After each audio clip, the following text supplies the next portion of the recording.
အားလုံးပဲမင်္ဂလာပါ UK Match Day ရဲ့ Facebook နဲ့ YouTube Channel ကနေကြိုဆိုပါရစေ။ဆိုတော့ဟိုတနေ့က Champion League ပွဲမှာ Juventus အတွက် Cristiano Ronaldo တကူသွင်းခဲ့တဲ့အတွက်သူ့ရဲ့ကစားမသက်တမ်းတစ်လျှောက်သွင်းကို950အထိမှတ်တမ်းဝင်ခဲ့တယ်။ဒါဟာတကယ့်ကို incredible career မှာဂိုးများကြီးသွင်းနိုင်ခဲ့တဲ့ Ronaldo အတွက်နောက်ထပ်ဂုဏ်ယူစရာမှတ်တမ်းပါဆိုတော့ Ronaldo ဟာကလပ်တင်းသမိုင်းတစ်လျှောက်မှာရောနိုင်ငံလေဝေးစဉ်တိုင်မန်တစ်လျှောက်မှာရောဂိုးတွေအများကြီးသွင်းထားပြီးသူ့ရဲ့ကစားမသက်တမ်းတစ်လျှောက်ဂိုးအများဆုံးသွင်းထားပေမဲ့လက်ရှိမှာတော့Ronaldo ထပ်ပိုသွင်းထားတဲ့ကစားမဘယ်နှယောက်ရှိပြီလဲ Ronaldo အနေနဲ့ရောလက်ရှိကစားမဘဝမှာအောင်မြင်မှုတွေများစွာရရှိထားတဲ့950သွင်းထားတဲ့အချိန် Lionel Messi နဲ့ Ronaldo ကြားကစားမကုံဆုံးချိန်မှာဘယ်သူကဂိုးအများဆုံးသွင်းမလဲလက်ရှိဘောလုံးလောကမှာရောဘယ်သူဟာဂိုးအများဆုံးသွင်းထားကြလဲဆိုတဲ့အကြောင်းတွေကိုဒီကနေ့တင်ဆက်ပေးမှာပါ2002ခုမှာကမ္ဘာဘောလုံးလောကရဲ့ professional ဘဝကိုရောက်လာတဲ့ Cristiano Ronaldo အနေနဲ့သူ့ရဲ့ကစားမဘဝ19နှစ်တာကာလအတွင်း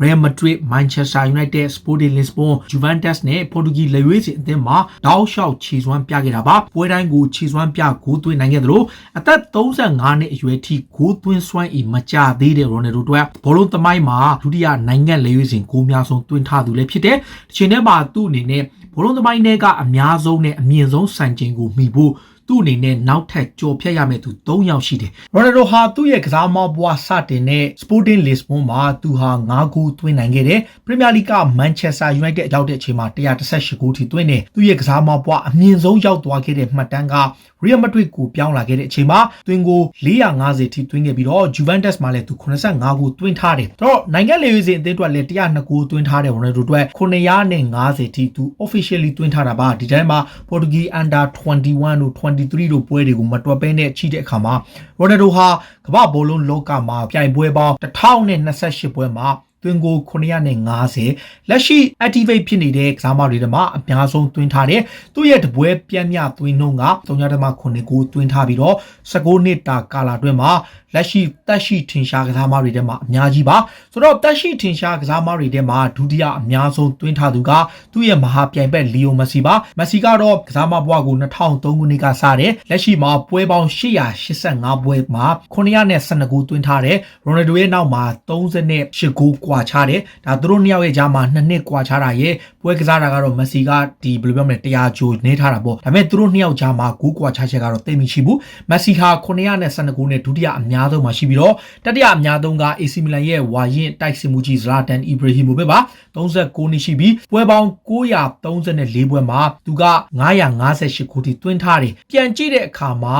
သူတို့နှစ်ယောက်ရဲ့ performance ဟာဘယ်လောက်ထိကောင်းလဲ Ronaldo ဟာ3.9ဂိုးတပွဲမှာပြန်သွင်းထားတဲ့အချိန် Messi ကတော့3.9ဂိုးထိသွင်းထားတယ် Ibrahimovic ကတော့တပွဲ3.6ဂိုးထိသွင်းထားတယ်သူရဲ့နောက်မှာတော့ Robert Lewandowski ပါဘိုင်မြူနစ်အသင်းနဲ့တတိုင်းတိုင်းဂိုးတွေသွင်းနေတဲ့ Lewandowski က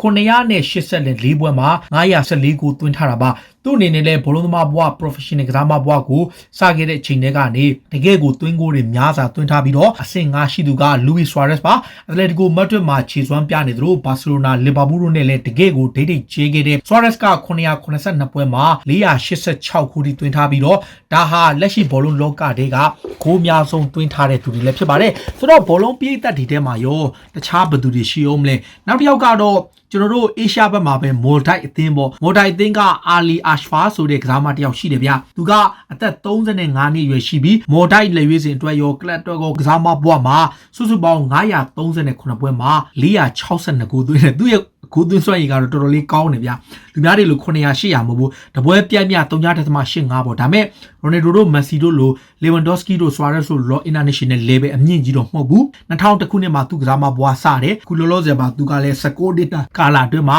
462ဂိုးသွင်းထားတယ်နောက်တစ်ယောက်ကတော့ Sebastian Abreu ပေါ့အဒီကစားမကဥရုဂွေးလေရွေးစဉ်ကစားမ1995တွေကကစားနေတာလက်ရှိချိန်ဒီအချိန်လဲကြာမြင့်နေပြီး849ပွဲမှာသူဟာ430သွင်းထားတယ်ဒါဟာသူ့အတွက်လည်းတကယ်ကိုအမကန် career ဖြစ်တယ်ဒါကသူကအဆင့်9နေရာမှာရှိပြီးတော့သူတို့ရဲ့နောက်မှာတော့ Premier League မှာပဲ record breaking စံချိန်တင်ထားတဲ့ Sergio Aguero ပါ Aguero ဟာလက်ရှိထင်ရှားရှိတဲ့ကစားမတွေတဲ့ပွဲပေါင်း959ပွဲမှာ420သွင်းထားပြီးတော့တပွဲပြည့်မြ356 ကိုသွင်းထားတယ်ဒါသူ့ရဲ့ကစားမဘွားစတာကတော့2003ခုနှစ်မှာစတယ်အဆင့်9နေရာမှာတော့ Manchester United ရဲ့တိုက်စစ်မှု Edison Cavani ဖြစ်ပြီးတော့ Cavani ကတော့409ကိုသွင်းထားပါတယ်2005ခုနှစ်မှာသူ့ရဲ့ကစားမဘွားစတင်ခဲ့ရင်းက913ပွဲမှာ409ကိုသွင်းထားတာပါ Cavani ဟာတကယ် seriously striker တယောက်ဖြစ်လို့တပွဲပြန်ပြ3.56ကိုသွင်းထားတယ်အဆင့်10မှာတော့ Honda ပါလက်ရှိ IS ရဲ့ဝါရင်တိုက်စစ်မှုဖြစ်တဲ့နမေဂျိုကလပ်အသင်းတွေအများကြီးမှာကစားခဲ့ဘူးသူဖြစ်ပါတယ်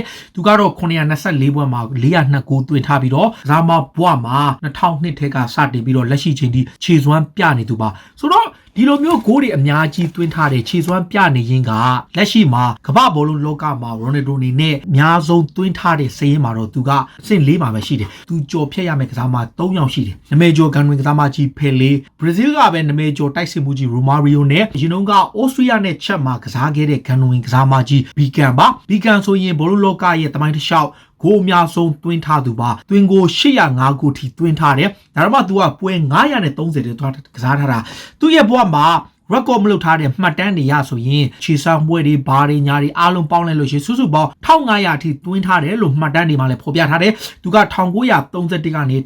1950ကျော်ထိကစားခဲ့သူဖြစ်ပြီးတော့ဩစတြီးယားနဲ့ချက်မှာတကယ်ကောင်းခဲ့တဲ့ကစားမတစ်ယောက်ဖြစ်တယ်ဒုတိယနေရာမှာတော့ရိုမာရီယိုဖြစ်တယ်ရိုမာရီယိုကအမေရိကန်ကမ္ဘာဖလားပြိုင်ပွဲမှာဘရာဇီးအတွက်ကမ္ဘာဖလားရအောင်စွမ်းဆောင်ပေးခဲ့သူကစားမဘဝမှာ982ဂိုးထိတွင်းထားတယ်ပြီးတော့သူကပွဲပေါင်း994ပွဲပေါ့ရိုမာရီယိုကတော့သူ့ဘဝမှာတွင်းကို1000ကျော်သွင်းထားတယ်ဆိုပြီးတော့သူကတော့မှတ်တမ်းမှတ်ရာတွေနဲ့ဖော်ပြထားတယ်အဓိကသူကခြေစမ်းပွဲတွေပါတယ်လက်ထည့်သွင်းထားတာပါဒါပေမဲ့ရိုမာရီယိုဟာ1985ကနေ2009ခုနှစ်ထိကစားခဲ့ပြီးတော့သူ့ရဲ့ကစားမဘွားမှာ982ခုနဲ့ဘောလုံးသမိုင်းမှာဒုတိယအများဆုံးသွင်းထားသူပါတတိယအများဆုံးသွင်းထားသူကနမေဂျိုဂန်ဝင်ကစားမကြီးဖယ်လီပါဘောလုံးလောကသမိုင်းမှာဟတ်ထရစ်ရတဲ့ကမ္ဘာဖလားချန်ပီယံရှစ်ကမ္ဘာဖလားပြိုင်ပွဲကို3ချိန်တိရတဲ့ဟတ်ထရစ်ရတဲ့တယောက်ထဲတော့သူဖြစ်ပါတယ်ကမ္ဘာဖလားပြိုင်ပွဲကြီးကိုကင်မြောက်ဖူးတဲ့ဖယ်လီနေနဲ့968ဂိုးသွင်းထားပြီးတော့ပွဲပေါင်း832ပွဲမှာပါဖယ်လီရဲ့ဂိုးသွင်းစွမ်းရည်ကတကယ်ကိုကောင်းသူ